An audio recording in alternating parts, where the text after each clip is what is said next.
super exciting. Played that. My arm. I was telling Giuseppe earlier. My arms are destroyed. I woke up this morning and Oh I was God, I like, can imagine. I don't know if I can get out of bed. I don't think I can lift myself. You, you can't roll this time. You can't roll. You gotta get the. Yeah. Gotta Coming get in the. hot.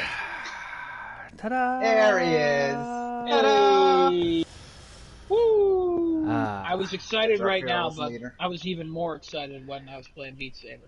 So it that's how was much I liked Beat Saber. So, and I plan to do that 5 days a week. I didn't do it today because I worked a lot of overtime and my arm still hurts. So, Oh, but so yeah, that'll be it's your actual weekly exercise that you get. yeah. I was on Reddit. I was perusing the Reddit, if you will, and some people were saying like, hey, do like a half hour a day for like a few days a week, and you should see results. I mean, I'm literally doing nothing. So if I do something for 10 minutes a day, I should see results. But I will update you guys. Um, I would love to be updated with that. I'd like to know. yeah, yeah. I weigh myself every Monday now.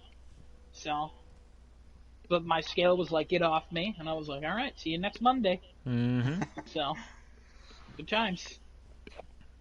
Giuseppe, what Outstanding. about you? What are you playing? Well, I'm still Get in your chair. I'm in my chair. No, you're I'm not. not. I He's got to am. move up a little bit in his chair. He's in the bottom. Yeah, He's you're in the not. bottom Yeah, half. I'm you're on not the even. seat. I'm on the seat. There That's you go. There standing you on go. top. That's the chair is actually this bottom seat, and this is the No wonder floor. your Minecraft wouldn't load. Yes. This is what you get. Well, it's a nice, easy chair, but the software is a real cheap, janky thing. So anyway, no, I'm playing, still playing Metal Gear Solid 5, but it's definitely losing its luster, and so I've been, kind of like really not playing anything, still waiting for all those anticipated titles that were supposed to come out earlier in the year. Uh-huh. Um, I'm honestly, I should really get back into FF7 remake just so I can actually finish up that platinum because Hell yeah. honestly, the Yeah. thing that's holding me back is that that chin up challenge with Tifa and at the gym. That the button timing mechanics for that little mini game is a whole pile of junk, is what that is. I ended up doing the trophy for that. That once you get the rhythm down, though, it's okay. It's. I Yeah. understand what you're saying, but it gets a little better once you get the Well, this rhythm is the down. thing. I had absolutely no problem doing like the squats. You know what I mean? Which is very similar kind of mechanic to master once you get down the speed correctly. For some odd reason though, the chin up one is just not. It's just not clicking. But whatever. I'll get back into that eventually. But yeah, I'm still just waiting. I'm waiting for all those big awesome games. Kind of twiddling my thumbs. And yeah, that's where I'm at. So nothing really interesting to report on the what I'm playing recently. But what is interesting that has happened recently is that some movie theaters across the country are starting to reopen up. In fact, there's a whole ad campaign around here for the AMC's in the Atlanta area saying that big movies are back in Atlanta. And come and see Tenet, Christopher Nolan's latest auteur improvisation, experimental action, mind-bending, twisting, mystery, spy thriller. No, I didn't use any of that as a thing. I just ad-libbed all that stuff. But it is trying to use Tenet as like the thing to draw audiences back to, granted, limited capacity theaters. AMC's are definitely going well out of their way. Well, as much as they can out of their way for contact-free, transactions, concessions. How are they doing the capacity down there in Atlanta? So the theaters are anywhere between 30 and 40% capacity. Okay. They're It's like two seats apart from everybody? for like the standards theaters, yes. For the Dolby theater, which is where I went to go see Tenet at, they only had the one easy chair separation, but there was a grand total of probably 10 people for the matinee showtime I went to go see with my wife, and still it was a great experience.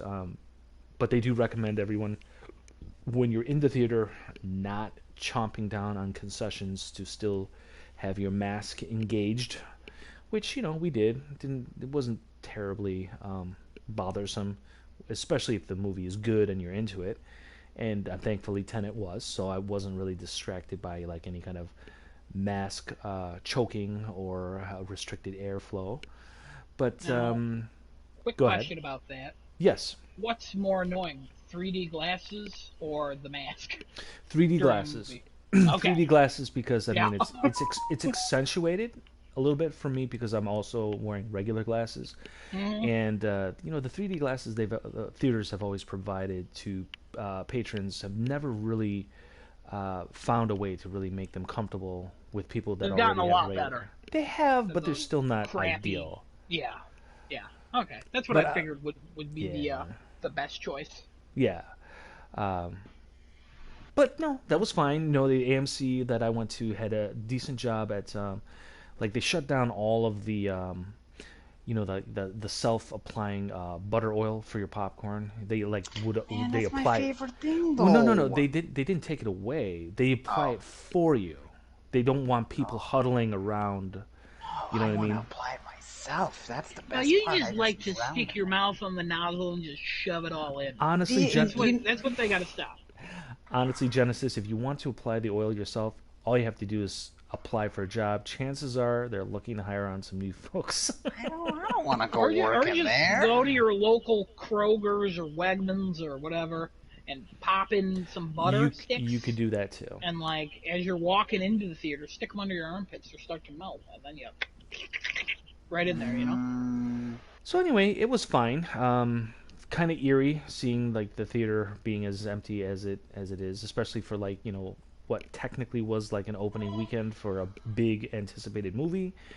And so let's go ahead and jump right into my spoiler-free review of Tenet. And Real quick, Genesis and I have not seen it, so this is all spoiler free. We heard right, Giuseppe talk a little bit about this, but he won't ruin nothing for anybody. All of no, you it's not to be ruined. watching. We have no theaters open where we live. Also, I don't think I would even go to a theater if they opened right now because it's just still not. It's not enough for me still. Sorry, Chris. But anyways, Giuseppe. I would definitely recommend seeing this movie where, in any kind of a platform, format, venue, what have you, where sound is going to be something that is going to be an elevated experience for the film because a poor sound speaker theater venue is going to do this movie a disservice. You're going to miss a lot. Not well, mostly due in part to the fact that Chris Nolan loves to bury the dialogue track of his sound mix at the bottom of the entire sound mix, beneath ambient noise, beneath sound effects, beneath the music track. It's an odd creative choice that he keeps on doing, and I don't understand that why, especially for a movie like Tenet, where there's a certain amount of world building that's required to get the audience on board to trying to understand the rules of this new world.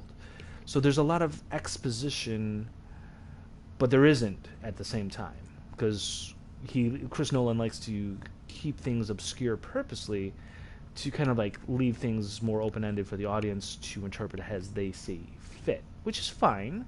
But I feel like a movie like Tenet really requires the audience's attention from the very get-go, and I do recommend that you go in not like partially sleepy or anything like that. Make sure you have some good caffeine in you.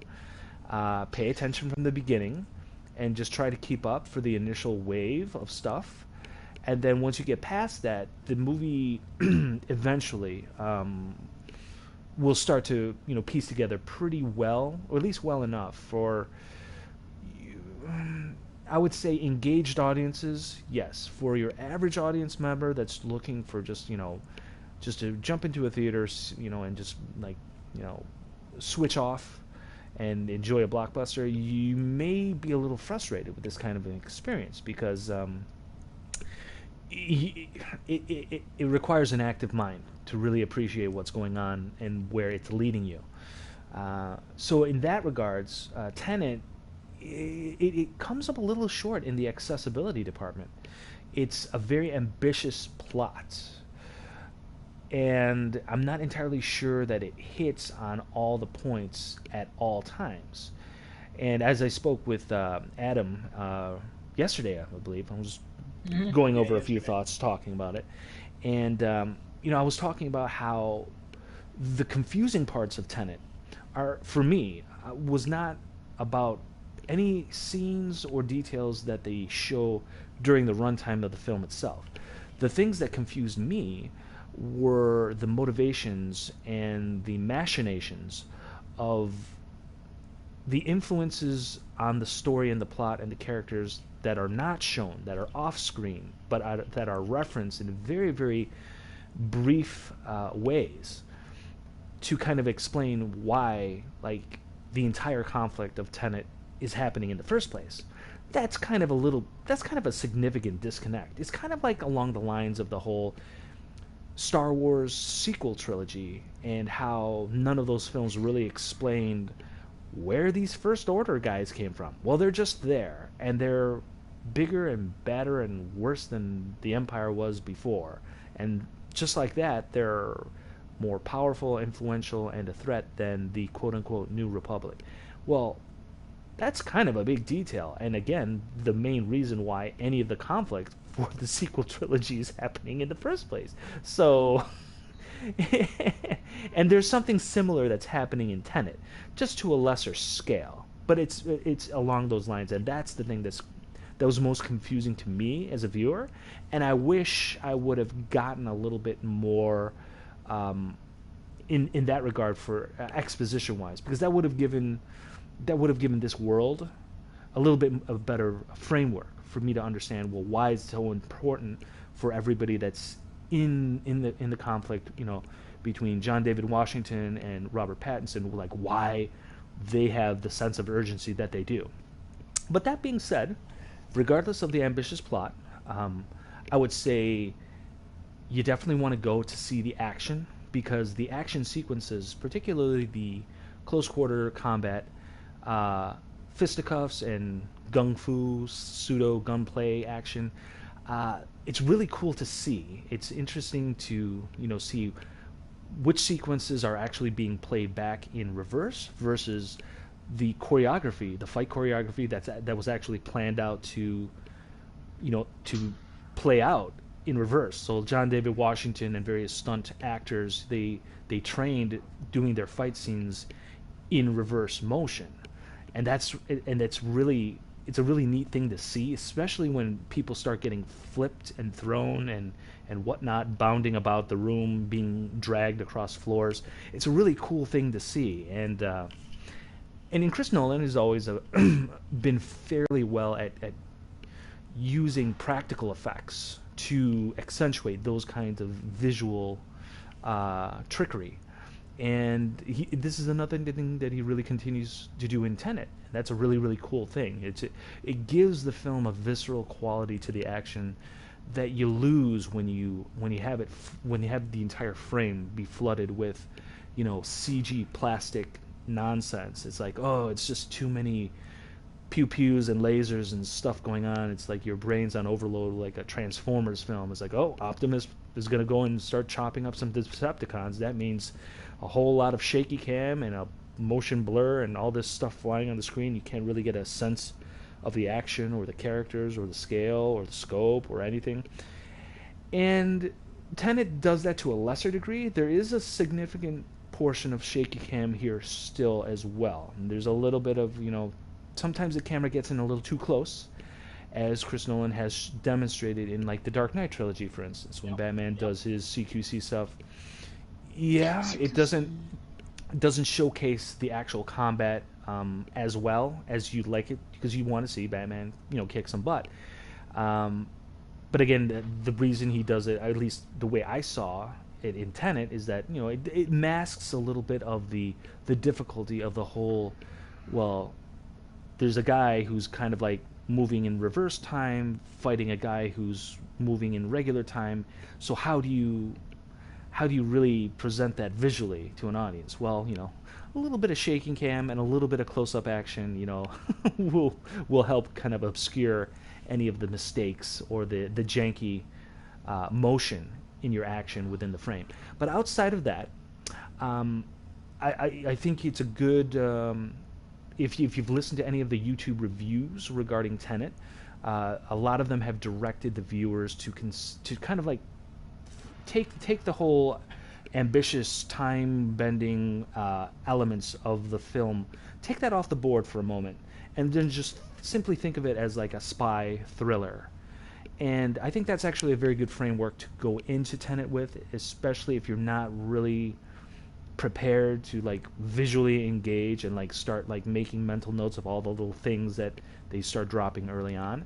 If you do that, you'll definitely enjoy the film overall a little bit better, because again, it does pick up, it makes connections the further along during the runtime.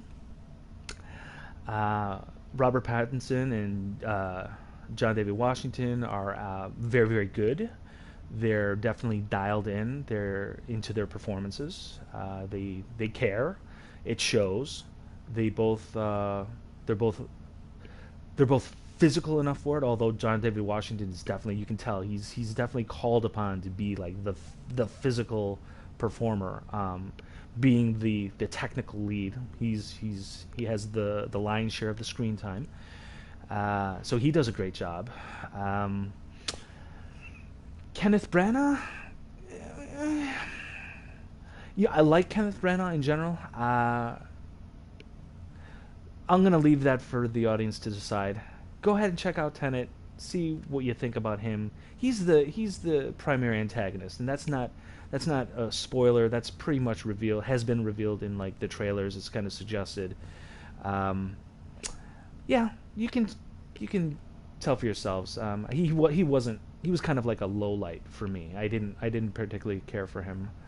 But I did. I appreciated the ambition of this film, because at the end of the day, Chris Nolan, you may love him, you may hate him, but he's one of the few directors out there that's really trying to, at least on the top tier blockbuster Hollywood list, he's still trying to do films for film's sake, and not trying. He hasn't been trapped by an endless cycle of reboots, remakes, adaptations, and basically the comic book game, which essentially is the thing that is driving Hollywood these days. Comic book adaptations. That is the gold standard. That is the thing that has been raking in big bucks for the studios basically since the MCU took over. It's one of the reasons why James Cameron and the Avatar franchise has gone away. It's like they don't want to compete with those big boys. Either that, or weren't they going to come back with a sequel though? Like something they that were they're supposed to make Avatar. There's supposed to be like 9 Avatar films. Oh God. Okay, all right then. But we haven't received one sequel since what? When was the first Avatar? It was a long time ago. 2009. That was a while ago. So it's odd, but whatever. But yes, Chris Nolan, Tenet. It was a good film. It's not a great film.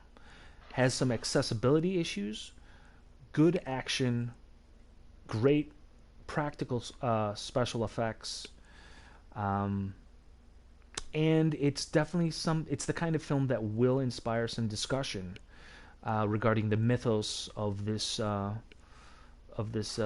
fictional world, and kind of, it doesn't really draw too many comparisons to what we got going on in our reality. It's definitely removed from that. So if you want to go for some pure escapism without any kind of heavy-handed social commentary, Tenet has you covered. It's not. There's no politics. It's no. It's definitely in its own room, in its own capsule, in its own vacuum, as it were. But yeah, I would definitely recommend to most audiences to check out Tenet. I would recommend you to go in engaged. It is ambitious and it requires your attention, and it could possibly frustrate you, but I would still recommend it regardless, because it's an original film idea, and I like to see that from Chris Nolan and the blockbuster machine he's still able to manipulate.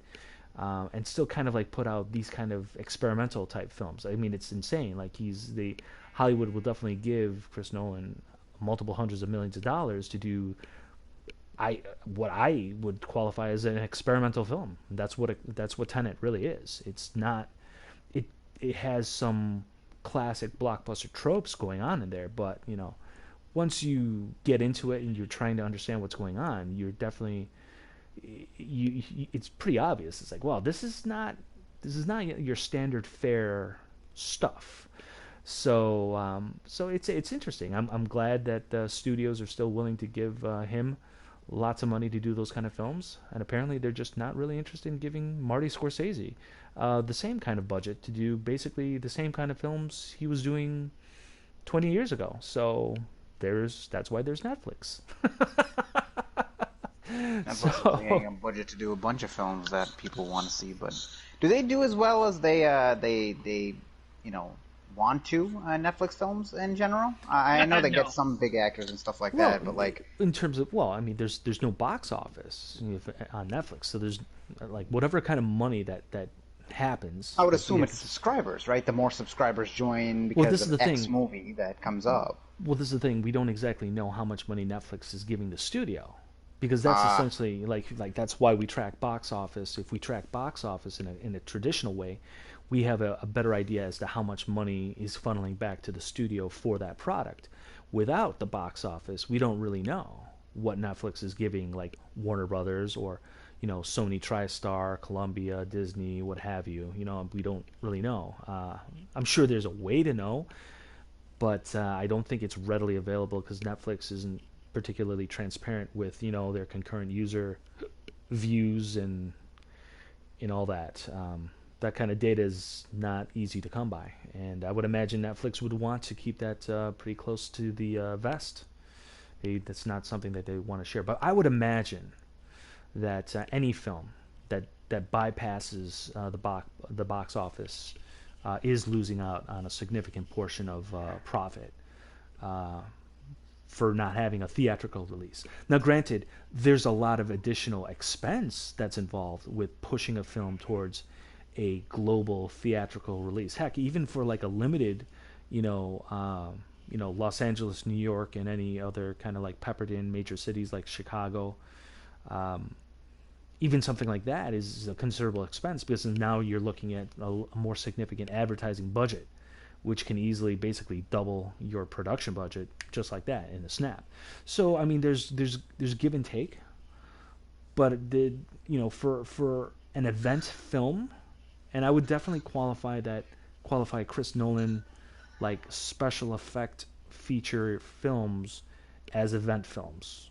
Maybe not on the scale of an MCU, but it's up there. It's worth seeing in a major film uh, venue to get that big screen and the big sound experience to really like get it in there.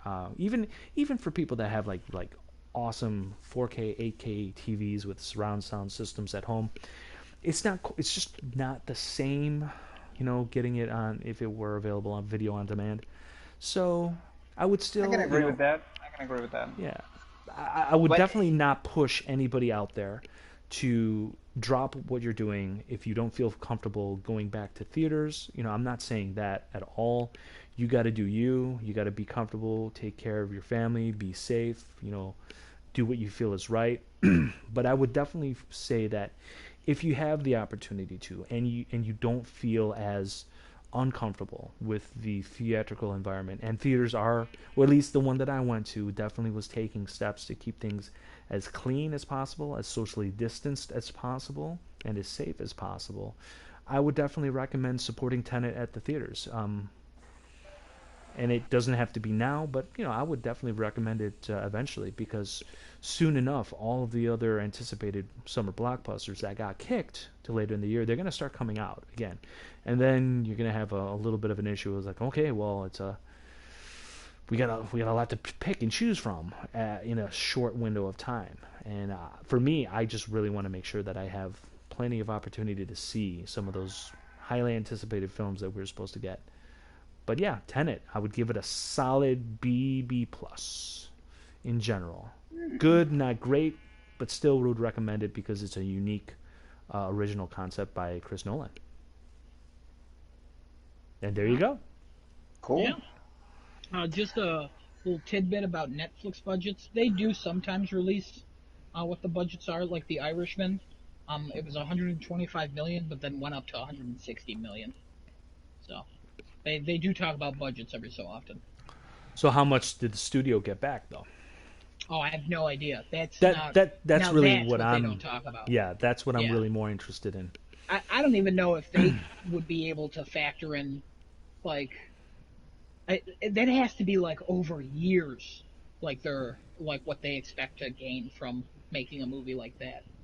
Like I can't imagine that it's the same kind of process as like a movie because it's not tickets being sold. It's like, oh, I could get Netflix because it has The Irishman. Oh, it also has a bunch of TV shows. Mm-hmm. So that I'm curious about too, but I have no idea how that side of their business even works. I Based mean, they on always say they're losing money, like all the time. So I don't think they've ever turned a profit. which is odd. But based on that mindset alone, it makes me think that it's even less profitable, at least for the studios, looking to recoup their budget, whatever money that they originally sink into a project. Yeah, they're even less interested to go to some kind of a streaming platform and say, "Here, buy this product," because they won't see immediate returns the way that box office delivers. So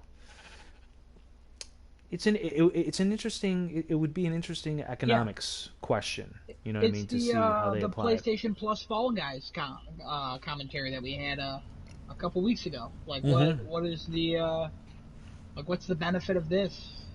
Clearly, the benefit was it exploded. If that wasn't on Plus, I don't think it would have exploded as much as it did. But Absolutely, I would agree. PlayStation definitely gained traction being able to do that. But here's a question that I have.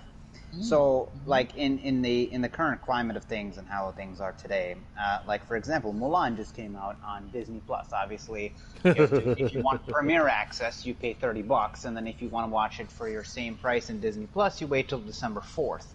So, what is the? I understand that they can't show their movies in movie theaters and things like that. But like I think a couple of months back, I think Adam and I were talking, or all three of us maybe were talking about how Universal was it Universal or Paramount wanted to pull all our Universal. movies. Universal wanted to pull all our movies out of theaters and just show it on their streaming platform, and the theaters were like, Well, oh they yeah, didn't want to show all the. They wanted to have. It started streaming with first. Trolls, yeah, because that was before the theaters were like, we're not closing. We're only closing for a month. Like, don't just hold it off. That was before all this. So theaters have now realized that they had to close for some time, and streaming is possible now. So that Hmm. kind of like went all over the place. That one. That's a complicated issue. But like that is definitely an option on the table, especially for big guys like Universal, Disney, things like that. I mean, they would want to stream on their own platforms. So I understand that Netflix doesn't see the same that they see. Am I thinking about this correctly? Because Netflix has got to outsource a lot of things, right? Disney and Universal already have the things that they need, so they can say, okay, we're going to put a movie on our streaming service, and this will make us more money than if we put a movie in the box office. Well, Am I correct on that, or when you what? What do you say mean by yeah? outsourcing, yeah, when you say So outsourcing, Netflix has a couple of studios that they make films and TV shows with, correct? Oh, okay. uh, I see what you're saying You now. see what I'm saying now? They're well, purchase. Yeah, they they purchase their buy content. they buy Yeah, their they buy their content. stuff. Disney Yeah, also buys their stuff. They don't No. just make it in. They make a lot in house. Don't get me wrong. Way more than Netflix does. But they do buy a lot. But also, does Disney Plus only have Disney stuff on it? Does it It not has have?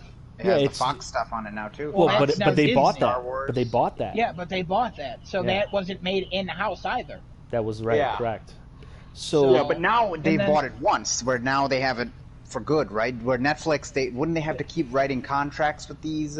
so for some things, yes, like yes, for for some the things, rights yeah. of stuff, that's why the Marvel TV shows are no longer like going on at Netflix because those Right, deals ran out and nobody wanted to extend the deals. Everybody wanted more money. right, Classic Disney and other large company fight. right. Um, But yes, But Disney I Plus do is know what you mean though. yeah. But Disney Plus, they everything that they currently own on their platform, it's all Disney owned IP. It's not anything outside of that realm, as opposed to Netflix or certain programs that come in it cycle in and out through Prime. Those are they don't have any particular affiliations. Again, just like Adam said, as long as the rights have been negotiated for, that's how long they'll keep it. But Yeah. but otherwise, when it comes to original content, Netflix doesn't, to my knowledge, they don't really own Netflix production facilities. They like, for instance, like the Witcher series. That was like a production company that pitched and sold The Witcher as a concept to Netflix. Netflix funds that production company to make the series, but it's not Netflix facilities. You know what I'm saying? They just, again, it's just another example of them buying content that's exclusive to them. So They might wouldn't have some at this point, Maybe, but but I don't but know. I don't know. I don't think though. I don't know. I don't know. wouldn't Disney and Universal be more profitable in releasing things on their own streaming platforms than Netflix? Is Not basically the necessarily, question that I was going to ask. Okay, so because not they necessarily. like if you think about it, they have to put more money into it. Like they have to pay literally everybody. Netflix has to come up with a deal for that production company to sell it to them. Right. Disney has to put all that money into it, and they're not coming up with a deal with themselves. They have to come up with a budget, set that budget because they have an idea of how much they think that show or movie is going to do for them. Mm-hmm. So Mm-hmm. there's certain risk with both, and there's I see. like with Disney, I would imagine there is potential for a greater um like chance to make money, because if they can make something for like super cheap and then sell it for a lot, that's everybody's goal. That's why there's low budget horror movies come out every year, Exactly. because They're that's why, profitable. yeah, they're Yep. made for like $2 million and they make 28 million. That doesn't seem like a lot, but you literally just made $26 million. Yeah, it's a great Right. profit Right. percentage. Yeah, Yeah, like that's why why they would you wouldn't make a do it Batman v otherwise. They Superman that's wouldn't three do it hundred otherwise. million dollars and then it only makes $600 million? Like it's really not. There's a give and take. It's a Right. complicated process that we're simplifying. We But are. I get your question. But yeah, in a way, you're right. Okay. Okay. I see the the push for exclusive content on everyone's respective platforms for streaming service. It's Yeah, kind of like a return to the old studio system for Hollywood, when the major studios owned like all the levels of production, distribution. actors. Yeah, they owned it all, and then Yeah. it could very well return us to that kind of system. But there are a lot of other things that need to happen before we get there. For instance, like movie theaters have to die properly, and then also the digital divide, specifically in this country, and so too the rest of the world. Um, that broadband has to be much better, much more reliable, and obviously the network of coverage needs to be significantly wider than it currently exists. Once those things happen, it's possible we will, but until then, streaming is just a very good, viable alternative to get content. hmm We were so lucky Okay. 10 years ago when almost everything was on Netflix. We were so young And and now it's not foolish back then. everything, but still, Netflix has Oh, a lot Netflix of has stuff. great content. Yeah, I mean, I So still pay for Netflix. I'll never get Disney Plus as long as I live. there you go. Unless I they mean buy I don't Batman or even something. I don't even pay for Netflix at this point, obviously, but I have Disney Plus and I have like two other streaming services, Crunchyroll and Hulu, I think. See, maybe if Disney like diversifies their platform a little bit more, I would go to Disney. It's just all Disney stuff. Yeah. Even the Fox stuff, it's like, hey, we've edited these down. Okay, great. See, I don't want this. Well, that's one of the appeals that I bought it for. Obviously, the wife and I sit and watch a lot of the Disney stuff, and then obviously the Yeah, Marvel shows that they said that was going to pop up on there with all the Marvel movies. Still So waiting. yeah, yeah. yeah, still waiting. I'll agree with you on Hey, that. Still waiting. Yeah. man, I like I said, I'm gonna get HBO Max because they'll have all the DC stuff.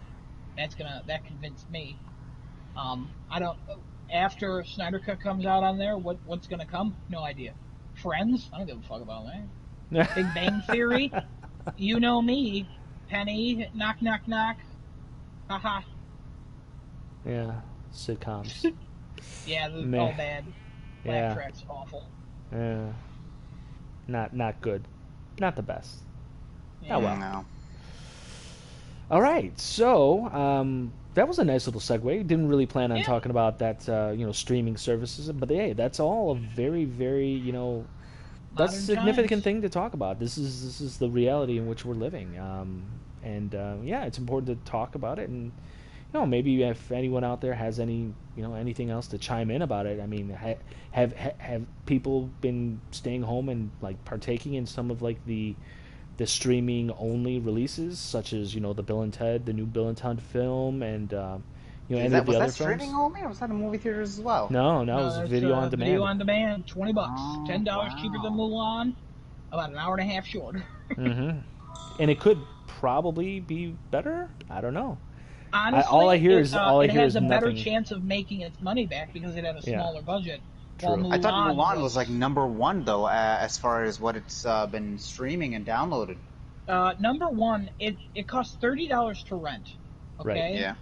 And if let's say there's 10 million subscribers to Disney Plus, and they all purchase the movie, 30 million? 300 million? 300 million. That's it.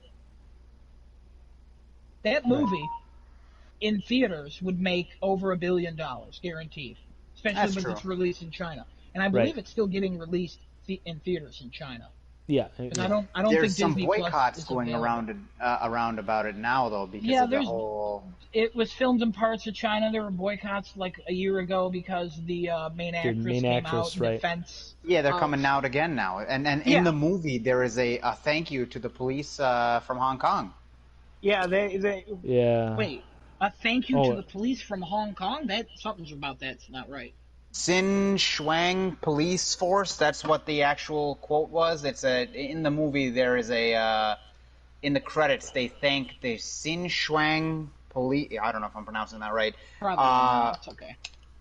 Police force. Let me see if I can find it here real quick while you guys. Is that the police force in Hong Kong? Because yes, I I think that's what he that believe meant to okay, say. that yeah, Yeah. is. that's yeah, okay. Because the Yeah. way The you said police. it Yeah. is Yeah. Hong Kong was thanking the police Yeah. force, and that's not what's happening. The Hong Kong Yeah. citizens are So not thanking their police force literally at all.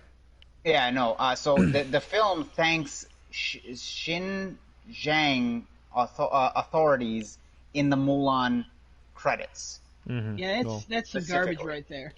Yeah. So, well, and again, that's the if influence of China. yeah, and that's getting if we go well, Disney wants to make money in China, and that's how they do it. This Well, it's the yeah. same thing as the Activision Blizzard thing. Yes. And Yes. there will be backlash. The company will be like, we try to stay and like as a third party, and we try to remain on the line of not offending anyone and literally saying nothing about anything. And this is what Mm, we're saying. We support all of you. Okay, good job, Disney. See you later.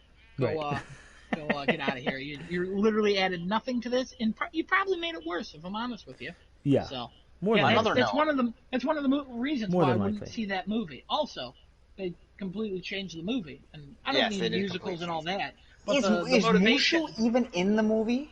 No, they've got rid of mystical elements because What that they a found that piece of insulting to garbage. the Chinese nation, except that woman who turns into a bird, because and people who run up walls at 90-degree angles. It's not important though. Um, Listen. Mushu was the pinnacle of that and movie. Mushu was Without kind of Mushu, annoying. They've also. Do you want to know some changes about Mulan real quick? yeah, go ahead. Yeah, we Why could. Yeah. not? Okay, so the movie starts off real quick. No spoilers here, but I'm going to tell you like a couple scenes. The movie starts off with Mulan being born, and she basically has superpowers. She is the chosen one, so they kind of made her like a Rey or like a basically a superhero.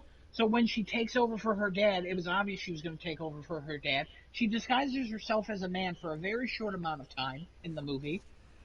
Um, she works with one of the bad people to be good, like Not one of the Genghis bad Khan. people. No, one of the bad people literally No, lead her throughout the whole movie. They don't it's not like Genghis Khan either. It's not. it's not Yeah. Genghis Khan. Yeah, Yeah. it's That's not. terrible too. Come on now. Well, Um, well, that way it yeah, wasn't Genghis Khan in the original. It was no. Oh, Yeah, I it forget It his was was name. it was Disney's It was the interpretation Hun. of it was Genghis a Khan. hunt. Yeah, It was Yeah, it Han. was Yeah. the Hun. Mulan, funny enough, is also the Disney character that's killed the most people because that avalanche that included avalanche killed a lot of 2,000. people. Yep. That avalanche included 2,000 animations of soldiers, and you only see six survive. So Mm-hmm. she actually killed 1,994. So if you don't count That's horses, there are also 2,000 of them. there's Anyways, also. Yep. um, that movie is just there's so much about it I don't like. Like I get why they changed the main love interest. The main love interest in the original movie is her commander, but they changed it because if it's a commander that seems like he's kind of abusing his position of power, so they changed it to a guy that's also in her like ranks with her that she falls in love with, and it's just weird. There's Weird. nothing about that movie where I'm like, yeah, this was a good change. But I don't understand any Disney live action remake, and I don't have the nostalgia for it. So that's why. Well, they've all fallen into the same kind of like formulaic, desperate attempts at reproduction, recreation, and recapturing the lightning in a bottle, and it's all panned out pretty terribly in terms of like the creative choices that they make. I mean, Lion King live action remake like made almost all the money in the world. So they're going to keep on doing what Yeah, they're they going to come keep on out, doing they're it, prettier, they look cool, but but they're they just not. don't have the heart and soul. They don't, and they're just also not as good either. But they still make the money because of, again, the strength of those IPs that they're based upon. You know what I mean? If those, like for Yeah, instance, if we lived in a world where that golden era of the live action Disney features, between between it started with Little Mermaid, Beauty and the Beast, Aladdin, and then Lion King, like those four back to back. If those four films never came out back then, but they were released in this Hollywood economy today, those films would make all the money in the world. because they're All the great. They're money because great they're films that great stand up. films. Yeah, Exactly.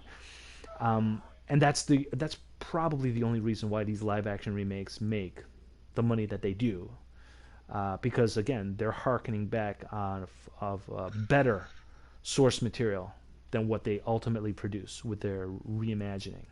So, but they're going to keep on doing it, and they're going to keep on hiring their best friend's sister's cousin's boyfriend who saw Ferris pass out at 21 Flavors last night to direct and write and come up with these like Adam suggests, heartless remakes and adaptations of past greatness, because money, and money is the only reason why they do what they do.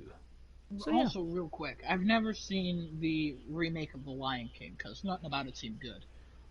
Except it the voice cast wasn't. seems pretty solid. Um, Yeah, they but were good, but I mean, the like, it was not the anything. scene where a spoiler alert for Lion King, the scene where Mufasa dies Oh, oh yeah. is What? I love when you is say that name. Why don't you just terrible. say that again? Mufasa. Mufasa. The Mufasa, Mufasa, scene where he Mufasa. dies in the remake is terrible. Like, it is not good. Like, how does a cartoon show more emotion and the music, the swelling of the music in that scene, and Oh oh my yeah, god, it's so bad. It is so bad. I mean, you I shouldn't agree. really you shouldn't really compare them because, whatever. But at the same time, it's like, why would you, who The comparisons. Look, made this. that and looked and was like, yeah, let's put this out? Okay, for anyone out there, and again, now we're segueing a little bit too on No, we're this. not. You're That's about totally to. fine. Hold on. For anybody that ever says it's not fair to compare, I'm sorry.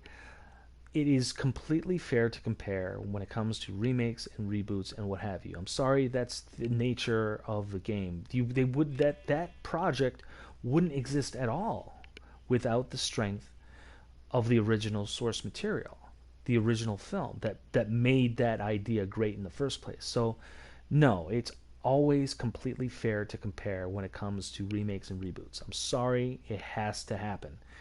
I, And I I mean, I think it's fair to compare literally anything, but at the same time, it's like, does it stand on its own? I still think no, no, they and don't. They that's what definitely I was don't. going with. It not even to compare. It doesn't stand on its own at all. No, That correct. other people, if someone is saying like, well, this is a completely different movie. No, it's not. It's clearly a remake, like almost a shot for shot remake. And For line for some line. reason, and worse, yeah, and somehow worse, so much worse. Oh my god, so much worse. Well, Adam, I'm Adam, just ugh. you said it perfectly. No heart, no soul. It's just a mass-produced assembly line product that looks. That don't get me wrong, they look pretty. They look real good. High production design. You know, you can tell where all the budget dollars went. It wasn't just to line Will Smith's pocket with more monies. You know what I mean? Like set design, choreography, like effects. Some of them not so good, but you know, Casting, some of them. yeah. But I mean, you can tell where the money goes. You can see they're big and pretty and great, but they're looking style over substance.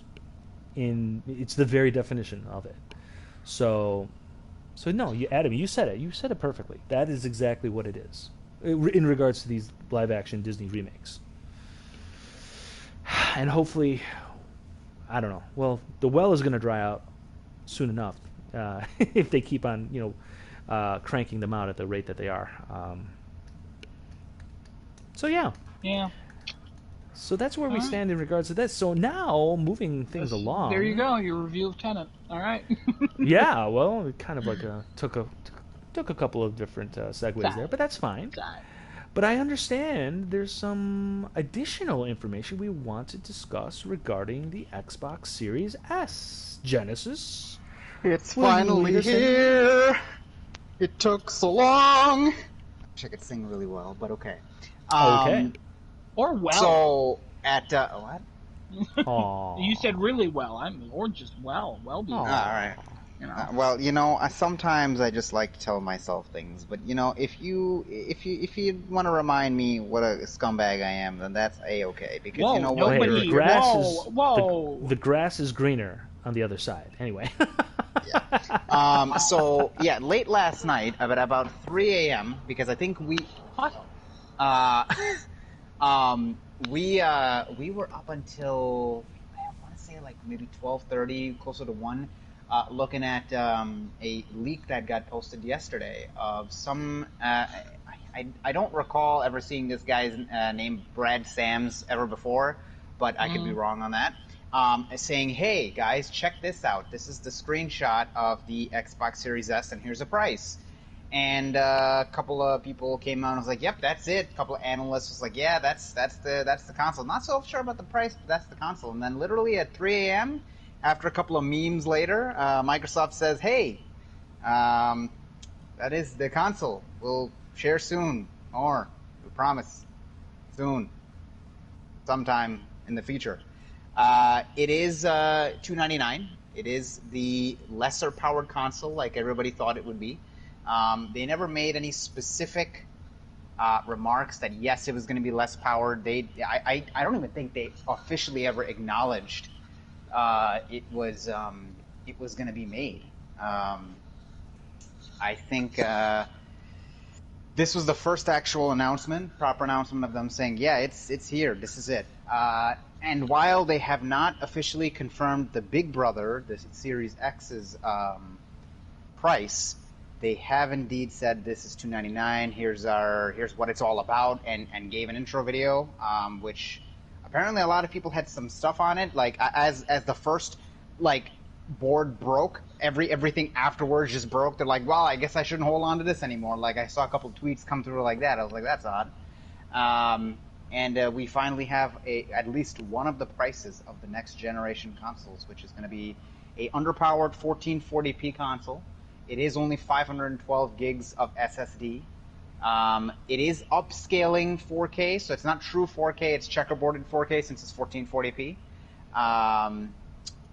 And it is diskless, so basically you're looking at just cloud-based or hard drive-based gaming.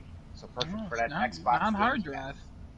Well, you can install some of your games, but I'm assuming if you buy digital games, you can install it on that solid-state drive. Sorry, not hard drive. You're correct. But that is one of the bigger things that was announced very late last night. It was odd how they announced it at 3 a.m. in the morning, and then Well, they they had that wonderful tweet of like that. I don't know what the meme is with the it's monkey the like guy, looking yeah, the guy inside. looking back, and yeah, Yeah, that was the tweet that that was came out, great. and then right That after was that, so they're like, funny. okay, I guess we better say it. I am not sure if that was deliberate or not. It doesn't seem like it was deliberate because why would you announce something at 3 a.m. in the morning unless One you're hundred trying to percent, they capture? did not want that to happen. Yeah, Yeah, yeah, guaranteed. No, they probably have an event like later this month or like early October. I Mm-hmm. would yeah, imagine yeah. later this month. Somebody They somebody probably definitely are going to either got announce something in the real next bad like week trouble or or so. lost a Yeah. job. Apparently, at that point, um, they're like, how could you do this? Honestly, Um, it's not the way they wanted it to come out, but I would say like it's a very interesting it way still that they came out let in it a good out. way. Yeah, The yeah, But reaction was you know, because positive.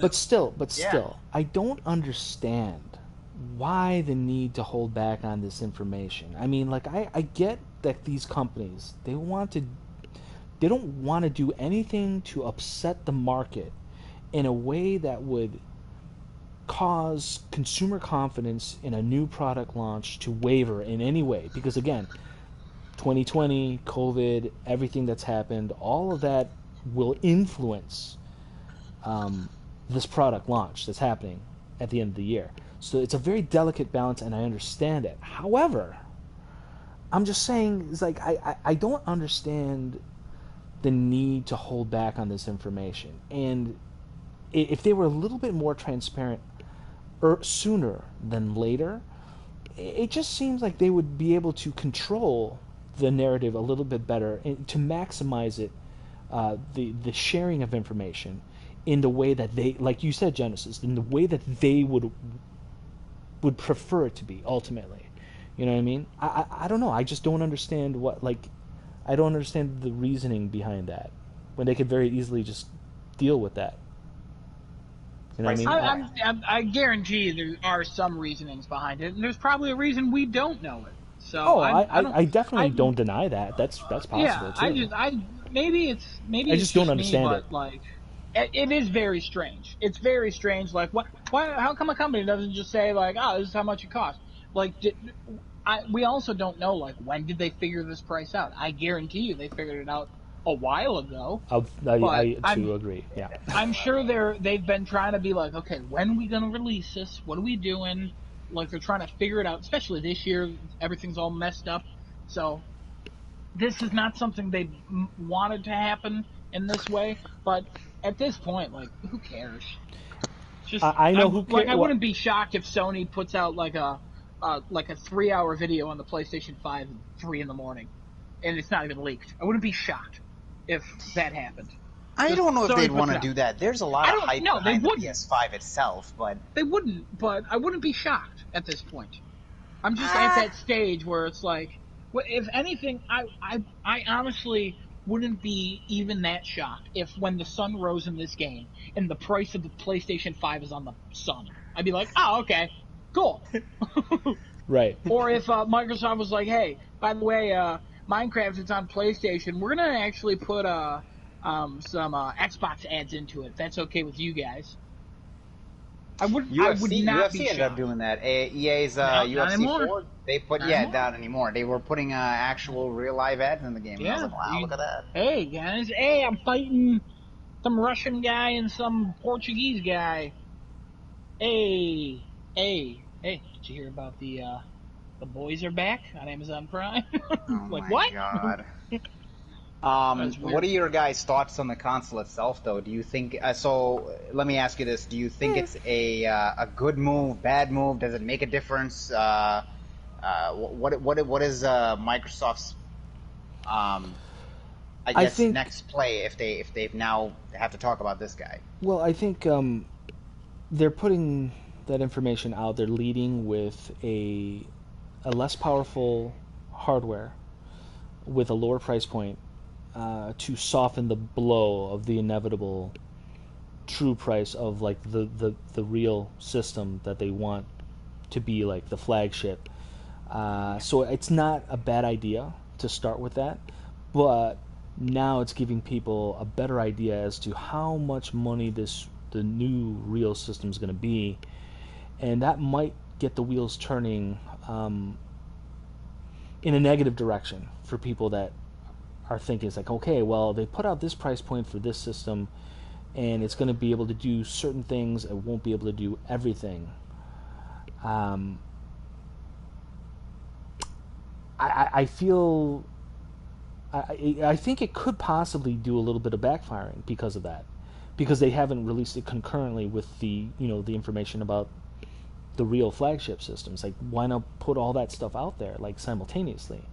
You know what I mean? Because when you do that, now you're showing people, hey, we have multiple options for the gaming community to jump in on this next gen and participate, sooner than later, as opposed to, it's like, oh, well, now we have, only this one system that's going to be a lot of money, and if you don't have everything ready to go, you can't really jump in, on day one and partake in the fun. I like the idea though of having different like lower priced options. I don't know. We'll see. I still would love to know all the information about the hardware. I think we're in This early hardware September. specifically, they've shared a ton of more information than we even know about. I think the Xbox One X, that video that they have, or Series whatever X? information. Yeah, I'm sorry, the Series X. I apologize. Um, Whatever they have, shown otherwise. I think they've shown more about the Series S and what it can do. Which is fine, but I like that same information for everything. I mean, like, I don't understand the whole piecemeal approach to it. It is weird because that the price of the rumored price of the Series X also leaked last night. No video, but we've already seen video of the Series X. So it is strange how they didn't go. By the way, it's also $499. I'm assuming they want to give it some time, like to let each of them settle, but or put an actual conference around this one. But we'll see in time, I'm sure. So we have a What? question. We have a question from our live chat through Crafting a Chat Oh, from Klopto. Klopto would like to ask the panel, what do we think about the new PS4 controller and the PS4 options? So kind of like relating to what we're talking about, Series S, Series X. Um, so yeah, thoughts on that?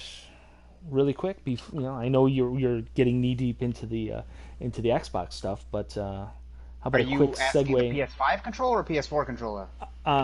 PS. You know what? I think he's yeah. referencing the What's the new PS5. He PS4 controller? said PS4, but I'm pretty sure he's talking about the PS5. I'm Okay. pretty sure that's what we're thinking about because the PS5 controller is a new design, um, Yeah, and then it's PS5 options. Yes. So crazy looking. I mean, I've I've said it to you guys before that I like the Sony controllers. I prefer the Sony's controllers. Actually, my favorite controller is still the GameCube controller. Don't judge me. My hands are stupid. And I think the PS4 yikes. one's very comfortable. I know. I think the PS4 one's very comfortable. I think there's a lot to improve, like the sticks. I think the sticks are pretty bad on Absolutely, this controller. absolutely on the sticks. Um, Hmm. but I love the touchpad, the bright bar. I don't like initially I didn't like how it looked much thicker. I didn't. It looks more like an Xbox 360 controller, Hmm. and that that kind of turned me off a little bit. But it really depends. I have to hold it. I have to hold it. I have to use it.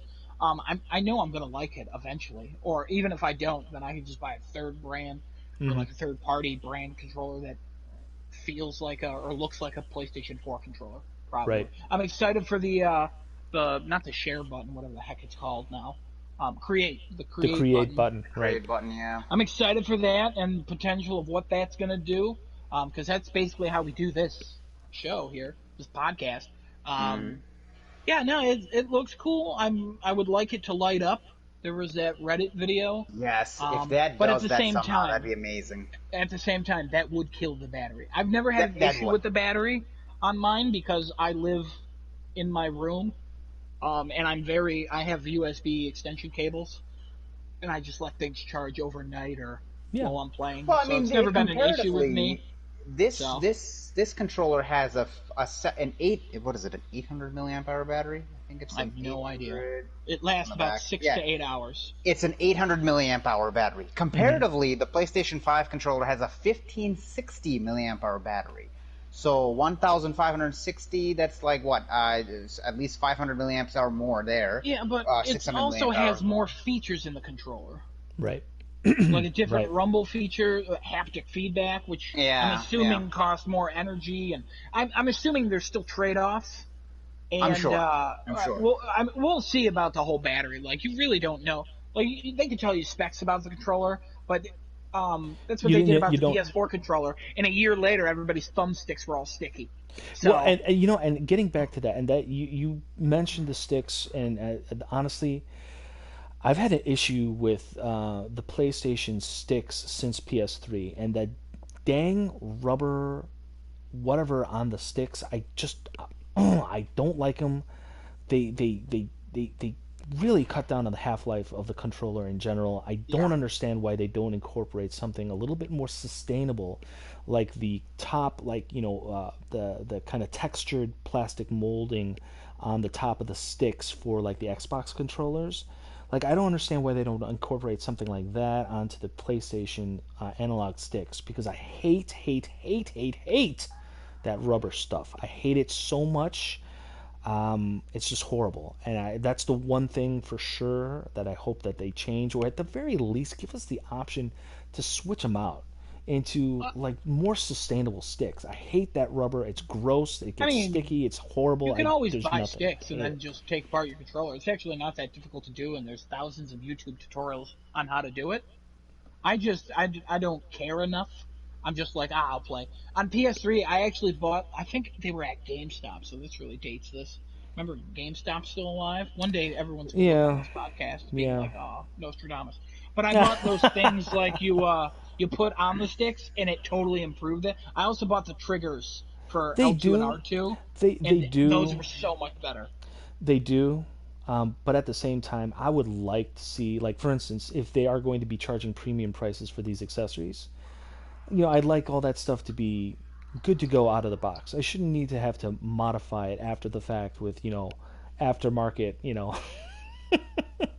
plastic No, attachments in order to make the thing go better. You know what I mean? I mean, it doesn't improve the controllers like doing anything. It's No, just no, it improves your personal functionality. preference. Yeah, it Yeah, improves it's a your personal preference. functionality. Well, yeah, I would. Anyway, but I would prefer the rubber to not melt on my thumbs, a year into using the controller.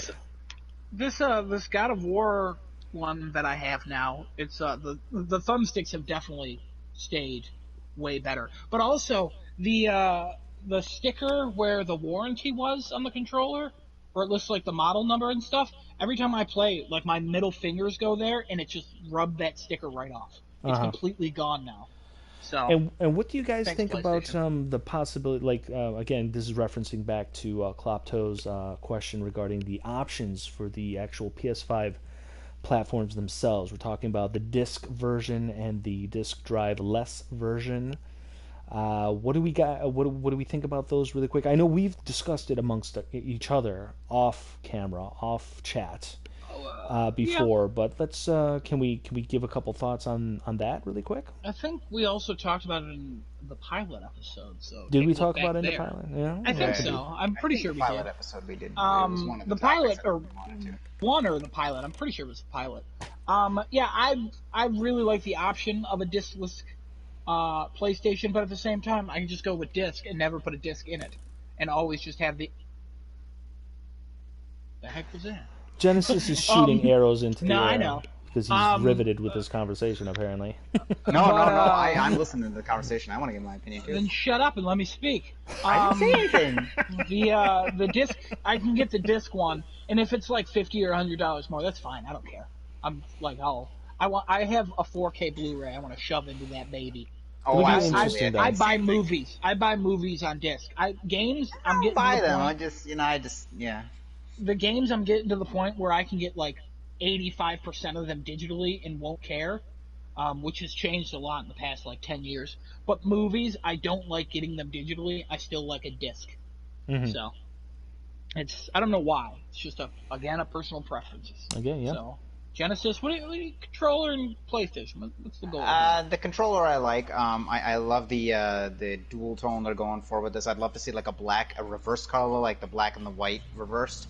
That I think that would look cool. I'm interested to see how this haptic feedback feels because the rumble on the DualShock 4 is good, but I would love to know what like the triggers feel like. Let's say if you're pulling like a gun trigger or like let's say we're playing Ghost of Tsushima and you're using some of the R2 mechanics, such as the grapple. Do you feel that rumble of like him throwing that hook and hooking up on a tree and then swinging? Like that'd be cool.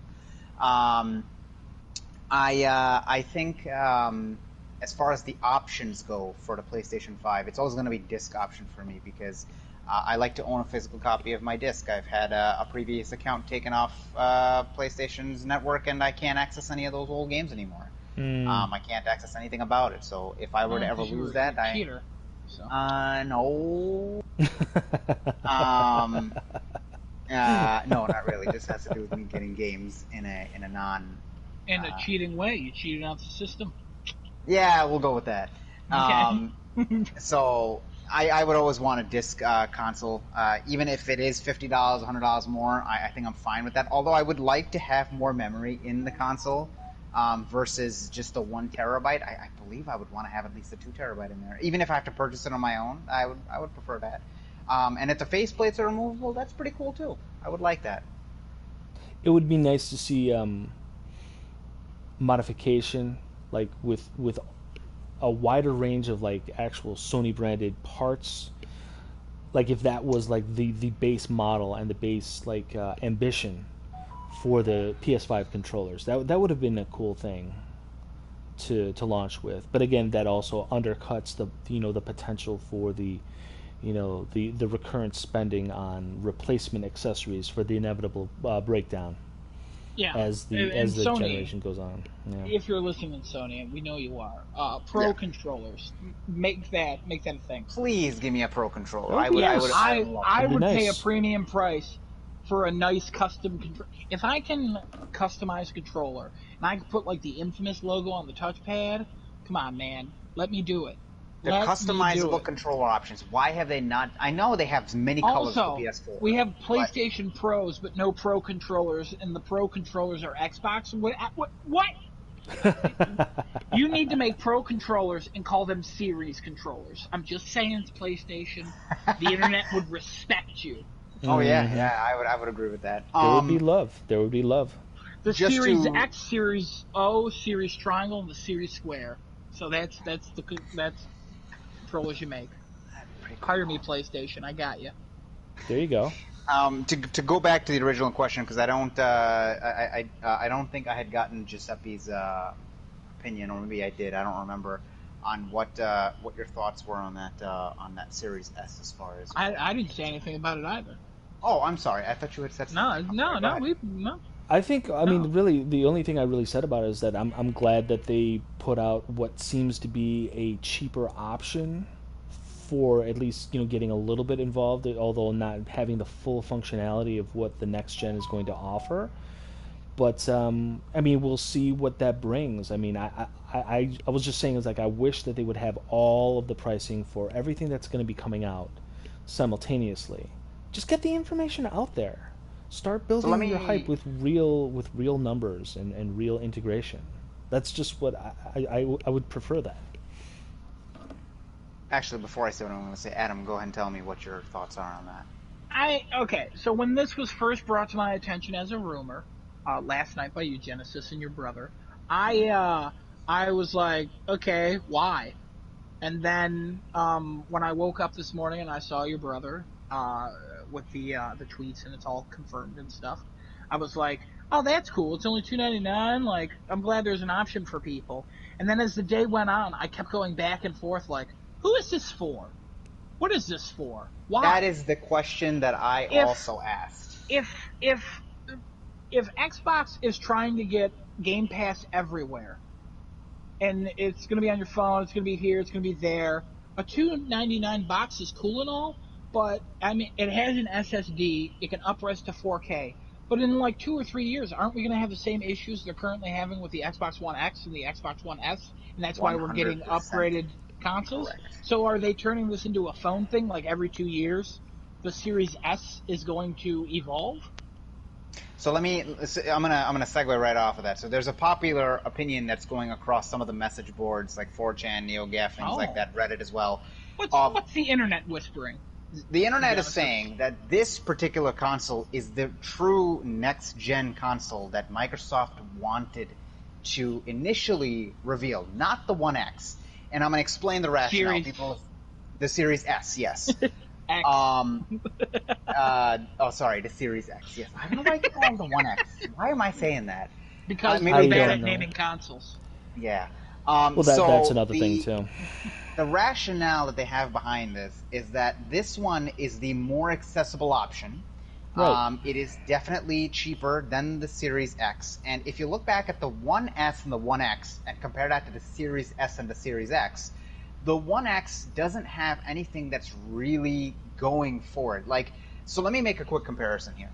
When Huh? Nintendo released their new Nintendo 3DS, there were specific games that were made to play on that console versus the original 3DS. Like if you played on the original 3DS, I think it was extremely bad, or just it wasn't worth it to play it on the original 3DS. You'd have to play it on the new 3DS. Um, when the One X came out, they kept saying that this is the most powerful thing they've made, this and that. There was nothing ever done with any of the games that were like One X enhanced. Even if they were One X enhanced, there was nothing that defined them that was different from Well, that One S. And then that's now, because they didn't have any like AAA exclusives that really showed. Like they had some like Forza and all that, but so there here's the was thing. nothing that showed that. So Yeah, so now they're going over to this generation, and a lot of people are making the same comparison. They're like, the games that they've shown are not they're not 1X enhanced, nor do they need to play on a 1X because series. that's why they have the the Series X. God, a stupid naming scheme. Um, the I hate them with their naming scheme. Name is something different. It's very difficult following what you're saying, but somehow I'm still Ah, keeping up. thank you. So they're saying that none of the games are Series X enhanced, and everything can technically be played on a Series S. So why wait this long to reveal this console if this was the one that you wanted to show us in the first place? Because obviously, this is the one that's going to undercut the competition in terms of price. This is the one that's more affordable to people in this certain time period. And this is also able to play any of the Series X games. Like there's no what's the word I'm looking for? There's no differences in between. Even though that's a Well, 1440p console, it's still gonna do what the Series X can do, but the Series X just doesn't have anything going for it. Where on the PlayStation side, they made comparisons with that. They're like, PlayStation is saying to you, hey, pick whatever console you want. It's going to play the same. It's going to play any game that we put out the same. The high performance that you want on there. Just if you don't feel like buying discs anymore, buy the digital version. If you want to if you want to have physical copies, just buy the disc version. Um, you know, there's a lot of I think cannibalism going on Microsoft's side between the two series consoles. And second is they're very confused on who they want to market to, because initially their whole thing was we want to market to the hardcore gamers. Then you release this and you're like, I don't think okay. they ever did really want to market to the hardcore gamers. I But think they they were marketing the Series X as the most powerful thing that has been ever in video game consoles. This is the most powerful console that you can buy.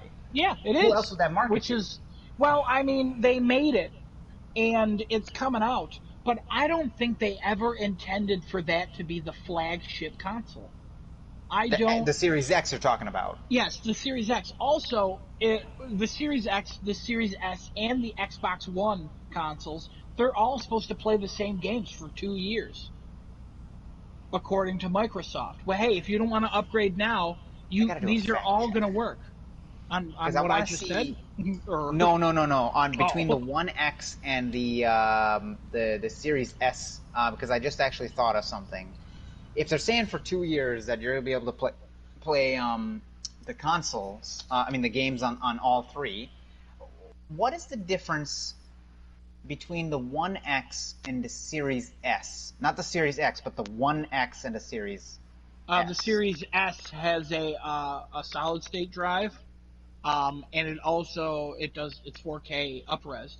I don't think the One X is powerful, but it's not going to have like faster load times or anything. It probably is stronger. It's not much stronger, but that solid state drive should do a lot for it.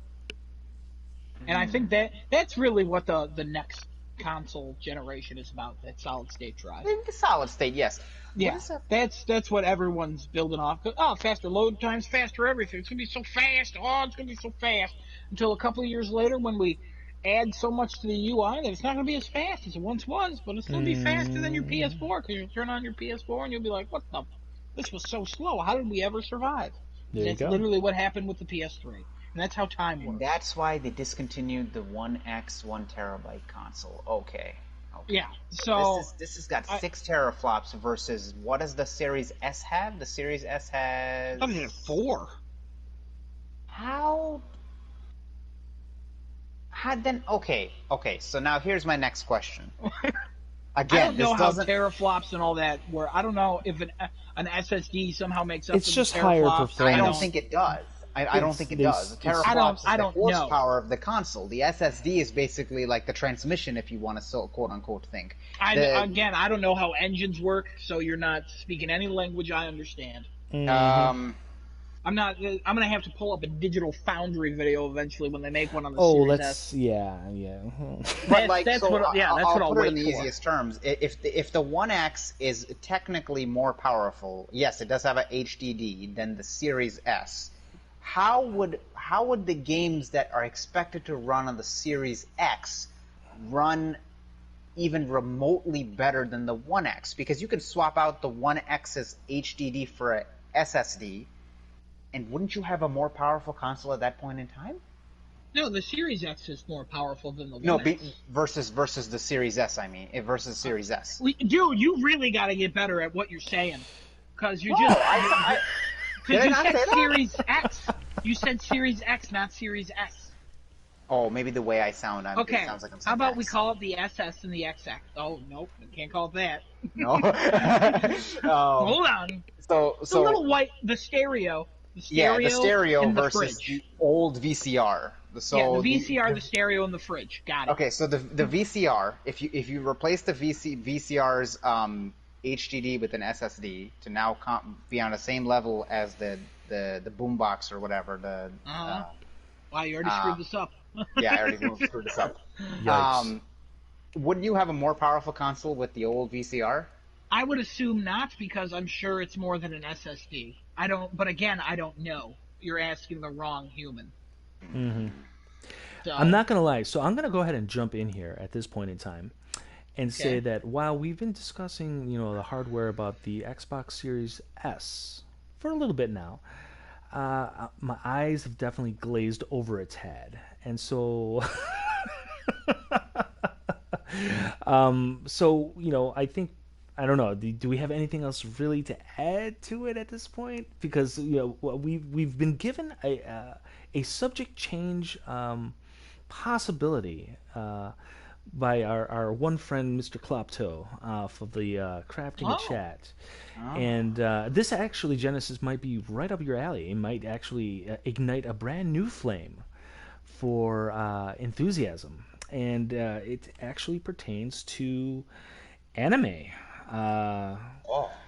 Talking about anime style, anime story ambitions, art style, from old classic stuff to newer stuff, and then how they possibly translated into games. Like, have there been like really good standouts in anime style, manga style There's game only been adaptations? a handful of good anime adapted games. Which are very conversation hasn't even started. My eyes already glossed over. Oh my god. Now, go ahead. Your So animes. there's only been a few proper adaptations that I would consider good games. and there's still more to come, obviously. But the few that have been very good adaptations don't generally take the same genre that the anime was taking. So, like for example, like the Naruto series, the best adaptations that I've had of those are the actual Naruto Storm games, which yes, follow the stories. It's all about fighting and things like that. But that's a Um, tournament fighter game, correct? no, it's just a mashing. That's a mash fighter. That's like Super Oh, so Smash almost. it's like a campaign. Yeah. Well, I'll call it a campaign. It's not Tourney Fighter. Tourney Fighter is fighters. It's Dragon Ball Fighters. Right. That's a Tourney Okay. Fighter. Got it. This one would be the 3D plane where you can actually fight somebody there, and it's usually just consisting of maybe 3 or 4 different buttons, and you're not doing combos like very sophisticated combos. It's mashing the same button over and over. Uh huh. Um, that would be one. The second one would be Fighters. That has, I think, the closest adaptation to anime, like next to Dragon Ball there.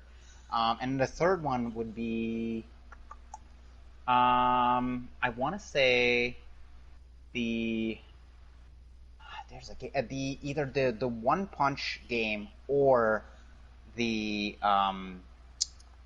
the My Hero game, but those two are not as good of adaptations as the first two that I mentioned are. Okay. There are other anime games out there, but those two are like the pinnacle because they've copied almost the same style from the anime. It's almost like you're playing the anime. I was really a big fan of the Xenoverse games, Xenoverse 1 and 2. Yeah. I am a fan of the Dragon Ball series in general, um, and I really liked the ability for the game to allow the player to create a unique character within the Dragon Ball universe with a storyline that's unique to the game. And granted, it does a lot of the same things that, quite frankly, several of the Dragon Ball games in recent history have done, which is, going back to play and replay some of the iconic confrontations and storylines from the anime in the past, and but with the game player's input into that conflict, into that battle, and it does do that a little bit ad nauseum, but I really like the ability to that RPG element to building the look and the combat style, the combos, the special moves as you unlock them through the course of the game. That was a really cool thing. But I got to tell you what, though, for both of the Xenoverse games, your character creation options, at least when it comes to the look, style, and scale of the character you create, very limited, very very limited. And that's probably one of the most disappointing parts of those games. I really love the diversity of the move sets, though. They eventually give the player to create a character that can achieve different levels of Super Saiyan, and then you can use that to do your Super Kamehamehas and all your really unique move sets. That was all really cool, but I really would have loved to have seen a little bit more diversity in terms of like the types of characters you could create. I guess it's too much of an ask to have that. Hey, can you give me Skyrim levels of adaptability for my character creation in a Xenoverse game? I, Like, I they're don't gonna think be that's like, too much no. to ask. I mean, that's a fair ask of something like Dragon Ball. You have so many endless abilities in that game. You have endless amounts of customization with hair color, the way they look, the race. I mean, there's now more races introduced with Dragon Well, Ball but that's the Super. thing. They could though. This is another They thing they could. could do. Like the whole like Saiyans. What they had Saiyans, humans, Nameks, Frieza, and they Hmm. had Boo They can race. introduce That's it. the Like what the God about of Destruction race, the Angels race, things like that. or we could scale it back down. Like we could how about like one of the what about well I don't know about how interesting the Zarbon race was, Sure. No, or the no, Ginyu or the that's a fair Ginyu one. Yeah. race. You know what I mean? Absolutely, Or how absolutely. about androids? I mean, androids have a different Androids would be skill a good set one. from humans. I mean, Fantastic like, one. but these are things that I mean, again, I don't know what the ambition for anime games are other than and then Genesis you pointed it out pretty good pretty well at the beginning. We're talking about like how many of these games actually want to reproduce the effect of the anime, the either the series or the manga. Like how much do they want to do that versus how much do they want to do their own thing that just works as a game. You know what I mean? And I don't know, that speaks to the ambition of the game development of some of these anime games. I feel like not enough of them are really pushing the envelope in that regard. Like There's they're a not specific reason why they don't. okay. And Do it's just tell. because the same company will continuously pick them up no matter what. It's always Bandai Bandai Namco. Namco. It's Yep. always CyberConnect. It's always some no-name company. Whoa, It is, a little bit of a it blackout is, there. yeah. Mhm. It is always those guys. If you gave, let's for example, you gave Sucker Punch, you gave Insomniac, you gave people like them a chance at a crack at like maybe a Dragon Ball type of game, I guarantee you would have a top-notch game pop out. And even Dragon Ball Kakarot, which sold actually very well throughout this year, despite everything else, despite coming out right before COVID. It sold well. It was a different type of Dragon Ball game because it was more RPG style, where you have leveling up, building your character. It's not a create your character; it's just you're building one of the sand, like Goku, Vegeta, Gohan, somebody. And that stuck and resonated very well with people, where they decided they wanted to go for that. And I didn't think the sales for that game was actually going to do anything, and it Right. ended up doing fantastic. But I feel like if somebody else really picks up the mantle for these anime games, like there's an Attack on Titan game that's out, and that just it's okay. That game could have been monumental in like creating this very amazing feeling of like this giant titan coming out and wrecking the entire area, and you're this tiny little human on the ground that you got to zip line up to him, take out his nape on the back of his neck, and just it's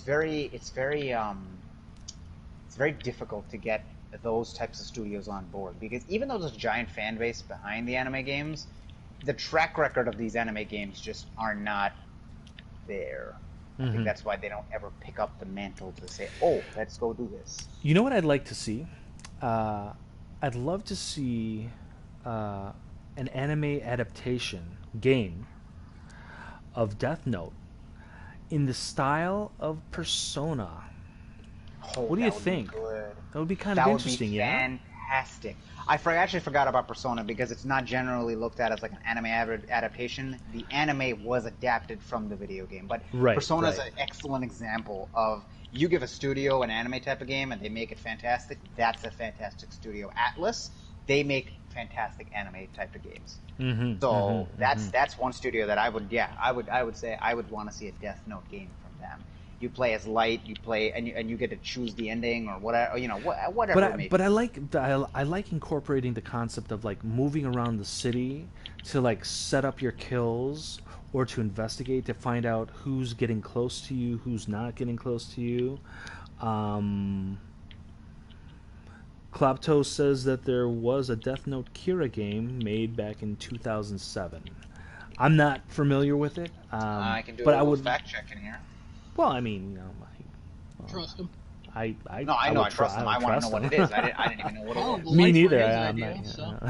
Yes, it was on the. It looks like it was a DS. So not a Uh, platform that is going to give you a lot of versatility for Yeah, like not no. I would like to see that Yeah. on a major console to give you like a diverse Yes. range of gameplay options that specifically speaks to the things that make Death Note the series as an anime series interesting, and that's all about the investigation, the mystery, the setup of kills, the lore, incorporating the lore of the death gods.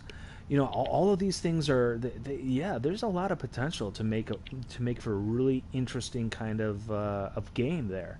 But again, it requires ambition from game developers to say, hey, we've got a really interesting IP here that presents a wide range of possibilities, not just for a narrative experience, but just for a playing gameplay experience. Let's see what we can do with this. And it takes a lot of vision. Sometimes people like they're very stuck in their medium, whatever the entertainment medium is, and people who are like very very good at game development, they only think it possibly sometimes in terms of game mechanics and what works for a game, as opposed to kind of like applying things that have been used in different types of games and drawing them into a different style. And I would think that Death Note would be one of those IPs that could really benefit from some unique gameplay mechanics and storytelling. And I feel like something along the lines of an RPG, like a Persona, Mm-hmm. kind of like it gives you a lot of like. I think that would be a great starting point to start like pitching an idea around. I think there's a lot of potential there. But again, yeah, like you said, Genesis. If it's if it's only like two or three companies that are basically cornering the market as it pertains to anime games, Bandai Namco, like everything is funneling through their filter, and they're not really interested in like getting too many different alt ideas in there. They just want people that'll give them the basics and make sure that the product sells, and that's it. That's all they want to hear about it. So Yeah, unfortunately. Like, even Square Enix should definitely take up some more of the anime titled games, and I think they would be able to do a good job on that as well. Even, what's another company? The guys, the guys who've been doing all the remasters, is it Toys for Bob? Is that what they're called? Yeah. Yeah, they would be a good one to do those adaptation type of games, or if they decided they want to pick up a series and say, okay, let's see what we can do with this. Let's make up a series of like, let's do Cowboy Bebop or something like that, and let's make a video game series of this. And I don't that's know, another one. more. I would like I like Cowboy Bebop. Yeah, that's good. Unfortunately, a lot of the franchises just don't get picked because of that reason of every anime game that comes out just doesn't sell as well as they want to, unless you're Naruto, Dragon Ball. That's it, really. Even Well, but this Bleach is the doesn't thing. even sell that well. I think. Don't get me wrong. Yes, the actual content, the source material of the adaptation for a game is definitely going to be like either your number one gateway to the new product, or it's going to be the number one thing that pushes people away. Mm-hmm. However, if the gameplay offers a level of diversity that transcends the IP, you know what I mean, where to the point where the IP is kind of like just the garnish of the experience, and it's the Mm-hmm. gameplay, the different kinds of things you can do in the game as a player. That if that is the thing that drives the product, I think that can overcome all other deficiencies or any kind of hesitation like gamers might have. It's like, oh, well, there's this new obscure anime game that came out, but I've never heard of it and it doesn't look like anything interesting. But they say you can do all this cool stuff in it, so maybe I'll give it a shot. Gameplay will always that is your number one thing that will sell a video game. Gameplay So over everything else. Over I feel everything like else. there was a game that tried to do that, and I believe, if I'm mistaken, it was called Code Vein. That game tried to be the Dark Souls of anime games and says, okay, here's all the things you can do, and let's incorporate this style of gameplay into this. And I think it did all right. It didn't do anything spectacular, exceptional, but it did all right.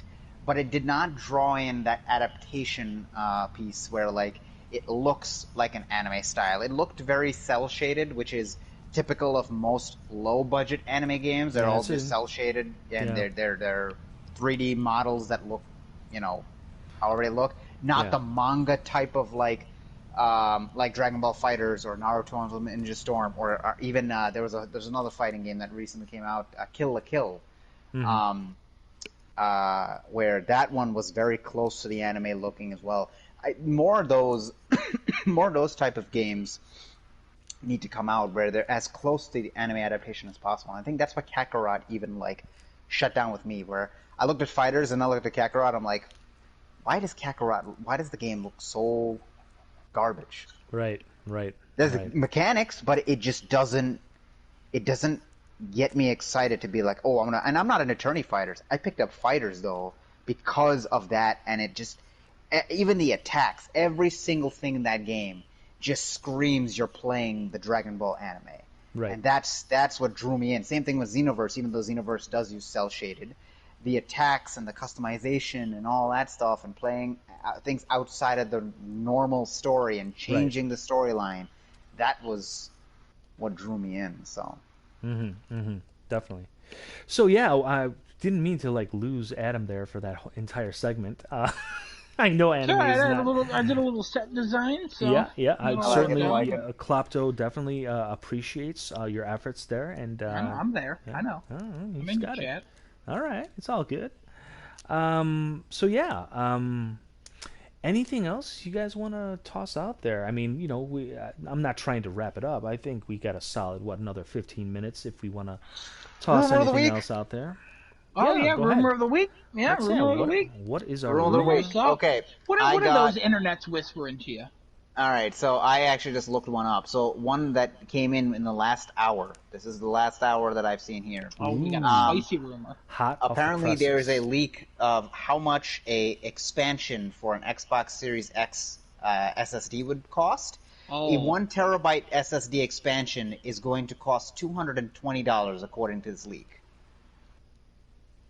So Okay. to expand your console's memory, the exact same of what you bought it, it'll be almost half the cost of the console, or $90 less than a Series S. oh my.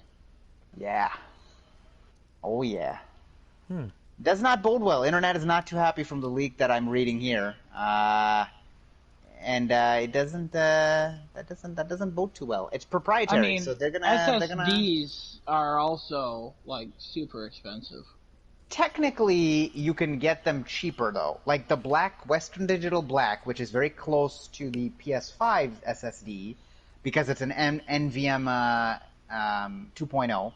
Mm. You can find those for under $150. Yeah, but they're still considerably more expensive than their standard HDD counterparts. Sure, sure, but as time is going on, they're just coming down in price. They're not spiking back up. And if they're gonna charge $220, which again the main comparison is like it's $90 less. I'm sorry, $80, $80 less than a Series S. Like, I don't know how they're gonna charge that for an expansion of a 1 terabyte. I don't know, I but that's mean, one of them. I don't. Uh, Go Yeah, ahead. I don't know. Yeah, I don't really have much on this, honestly. Um, the second one, also within the last 2 hours, has come out. This is a rumor of the price that is apparently going to be released tomorrow for the PlayStation 5. Um, rumor is saying $449 for the disc version and $349 for the digital version. November 13, 2020. Those are prices I can definitely get behind and in front of. Back up, back down. Yeah. This is a trending tweet at this Cool. point. Got about 18,000 views on this one. How many? I don't know how many retweets this one has. But this one is a one that just popped out, and they were like, "Yep, that's Who one tweeted of the it? rumors." Who, who's Uh, who's who's the Twitterman? let's see.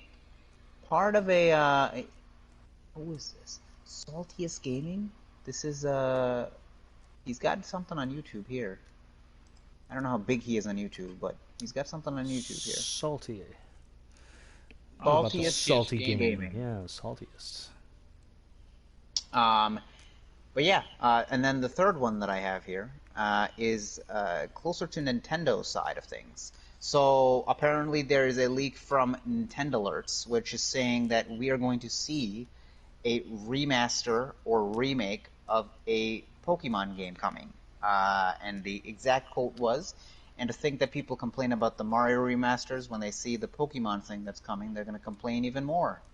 So those are my rumors of the week so far.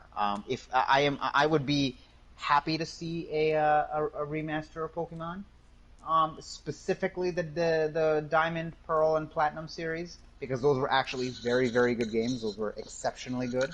I would love to see a remaster of those. Does that mean I'd buy a Switch and get Pokemon? No, I don't think so. But I would love to see a remaster of those.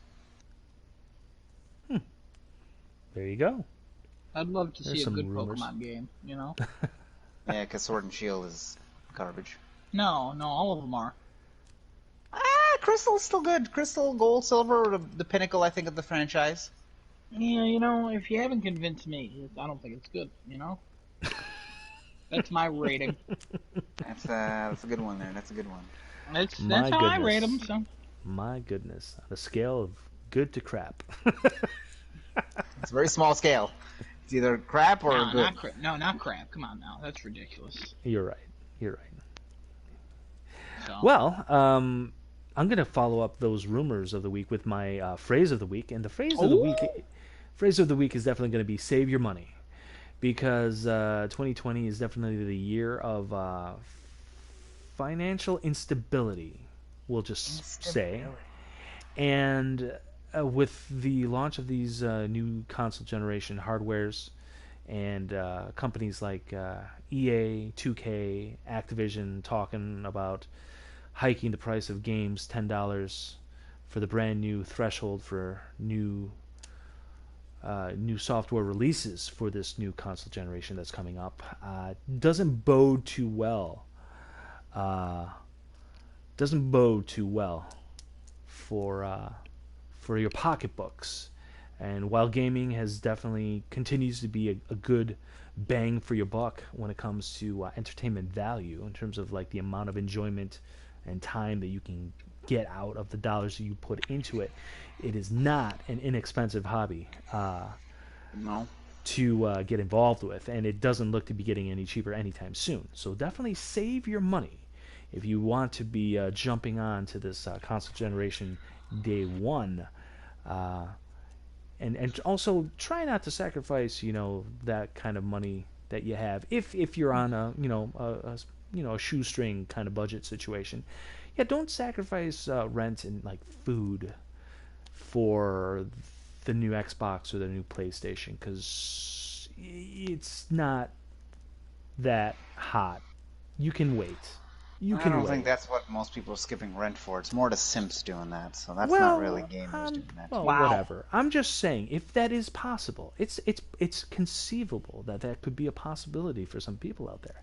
And I'm just going to suggest, I'll make a kind suggestion that you shouldn't have to do that, because these guys, this console launch is just not, it's just not there. It doesn't have that desire Not yet. to it yet. Are you Not saying yet. there was a console launch where it was worth sacrificing rent or food? No, but I'm saying Okay, that no, okay. I'm saying, All but right. but wanted this to year clear that this up. year in particular is a little extra sensitive in that regard. So if money's an Sacrifice issue, some rent payment for that save your Miles money. Morales. Nah, man. Okay. Now, Gotta if I can sacrifice have that a car payment for that counterpoint, Ratchet and Clank.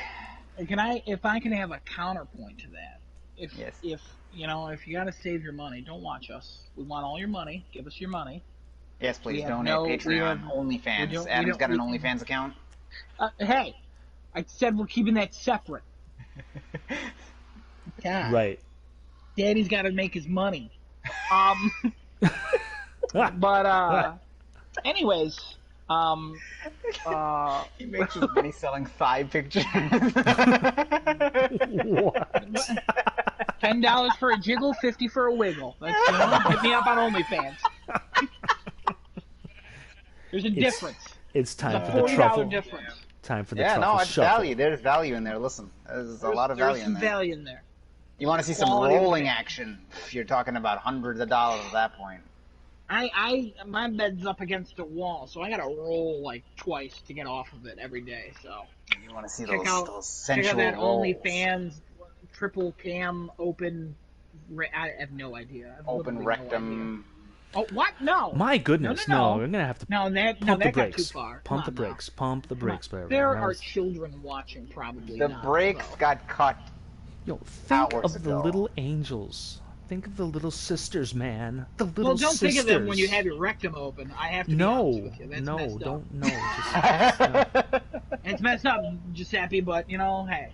Now listen, whatever you're weirdest into, thing. bro. Hey, Whatever you're into, man. don't put this back on me. This is all Genesis gutter trash. Unbelievable. All right. Anyways, I think what Giuseppe was trying to say: if you're poor, get it, quit. You're done. Stop playing games. You gotta No, I'm figure out not some shit saying in your that. life. I'm That's not what you're saying saying. that. No, we got what you're saying. I'm saying We got what you're you saying. just don't If have you're to jump poor, onto these new you gotta go expensive... rob a bank. You gotta go do something to get some Ooh, money. Yo, what? now that's a message I can get behind. If Yeah. if you can't get some money from grandma, you better take some money from grandma. You know what I'm talking about? My You get that goodness. money. You Get get a it. pocketbook. She PlayStation can't chase you 5. down. It's PlayStation 5. You've already owned the other PlayStations. You might as well. You gotta own it. You know what I mean? My Yeah, yeah. goodness. Take out a Oh small yeah. personal loan or remortgage your house. If you remortgage your house, then the house is stuck with the bill, not you. So Absolutely, absolutely. Or Homer Simpson logic. you just refinance somebody else's house. Oh, There you now go. he's thinking outside the box. There you go. Ooh, or Ponzi scheme a house. I don't know how you do that. There's a Just way. get I'm people to sure sign there's a up way. thinking that they're all going to buy the house. They all There's put got the to be money a way. down, and then you run away with the money. Absolutely. Or become a contractor, get a lot of jobs, and never complete any of them, and then move to a different state and do the same thing, and you'll go scot free for like 12 years until the Right. first state catches up to you. And then you go to jail for a few years, but when you get out, you can sue for restitution and you get more money. That happened in Florida. It's a real story. Look it up. I was going to say just leave the country after the 12th year. I mean, they can't chase you after that. Ooh, yeah, but your PlayStation's tied to the country you made it in, so you better think ahead. Well, you got all that money now. You could just go to the Mm. country and buy the PlayStation you want of that country. No, I mean like yeah, I mean the system's not region locked. Well, 4 might be region locked. I know 3 wasn't, but your network is. Oh, Like my network, my starting too late. That's a UK account that Uh-huh. I have. So neither here nor there. Anyways, moral of the Outstanding. story is do whatever you got to do to get a moral of the PlayStation 5. story. No, real moral of the story. If you want it, buy it. If you can't afford it, obviously don't buy it. But Yeah. if But Just there's steal no it. there's if you're definitely no looking to pressing us for need. advice, then clearly you've not made the best choices in your life. So Let's you let's do be you, clear. man. If you're looking to Giuseppe Or for advice, that's different. If you're looking at me and Adam, no, that's not. No. Well, no, no, I all of us. If you're looking to us for advice on anything, Actually, if you're looking at me for Consider. advice, don't ask me. I'm a scumbag. Ask these two guys. They'll give you proper advice. I actually don't know him legally. Yeah, see, they can't legally know me. No. It's just I'm an acquaintance more along the line. I actually married him, so I don't have to. Adam, you're testify in against the him. Adam, you're in the chat right now, correct? The crafting a chat? No, I got out of it. Oh, you But got I out ju- of it. Well, there's nothing to do during the anime thing, so I jumped in. Klopto requests for you to jump, so Oh, jump. What does that mean? How much money is that going to cost? no, to jump your character. Like just. How much money is Just- that going to just- cost? there you I go, mean, there you go, That's the there you question go. I'm Oh, asking. all right. Well, All there right. you go. Oh, there it is. So, hey, Klopto, hey, you better come back next week. there you go. We want to Sign up for his OnlyFans. He needs that money. Wonderful. Hey, we aim Thank to you. please on crafting a chat. It's all about delivering a quality entertainment experience through the form of ridiculous conversation. The big man jumps. That's funny. Big man jump. Stairs fall down. Right. Building later says, ouch. What? All right, Giuseppe, take us home. Well, I think that just about wraps us up. This is what, our 7th episode now? 6th We- episode. Oh, I'm This sorry, is I'm why you jumping the need to go gun. back through, make thumbnails, label your episodes. Come on now. Yeah, no, I'm totally gonna have to take you up on that. What the little hell piece was of that sound? I don't know. You Somebody's. clapping. Oh, I thought somebody was slapping people in the background. I don't know. I mean, that's Anyway. also the case. No, though. no, that's later when I'm on OnlyFans, guys. Ah, Yeah, got you. yeah, All right, no, that's all good. Slap Hey, them but cheeks, make them peaks. You know what I'm oh saying? my goodness. So, hey, so just recapping our conversation really quick. We started with a little bit of Tenet. We got a lot into Xbox Series S. We talked a little bit about anime, which was an unexpected twist there. Thank you to our loyal viewers and subscribers, Mr. Klopto. Special shout outs to you. And I like yeah, it better than Tetsunoto. Oh yeah, where's Desunoto? I mean, we're gonna have to get back. I don't Get, know. I One, don't see him on. we can I only hope that he sacrificed his food and rent check for something, and now he's dead in a gutter somewhere. you a know lot of love for Desunoto from Mr. that's the Adam. hope and the prayer that anybody can ask for. And with that, we'll leave you all of our millions and millions of loyal viewers and subscribers out there to take it easy, take it chill, take care of each other, and be good. Stay safe. and COVID-free. Twitch.tv/miners and hoes. Bye bye. Bye bye now. We love you. Bye.